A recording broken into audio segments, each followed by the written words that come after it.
যে অনেক অনেক সুন্দর সুন্দর সবজি। তো গ্রামে যারা আসছেন তারা তো অনেক হ্যাপি। আর ঈদের মধ্যে সবাই গ্রামে কম বেশি সবাই যায়। তো আমাদের এই গ্রামটা কেমন লাগছে অবশ্যই কমেন্ট বক্সে কমেন্ট করে জানাবেন।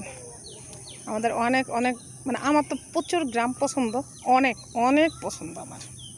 আপনাদের কার কার গ্রাম পছন্দ অবশ্যই জানাবেন। দেখেন একটা জিনিস দেখায় আপনাদের, এই যে দেখেন, দেখছেন আমার কাছে এই ভিউটা এত ভালো লাগে, মানে অস্থির। এই যে দেখেন কেমন লাগছে আমার গ্রামটা অবশ্যই জানাবেন। আল্লাহ হাফেজ।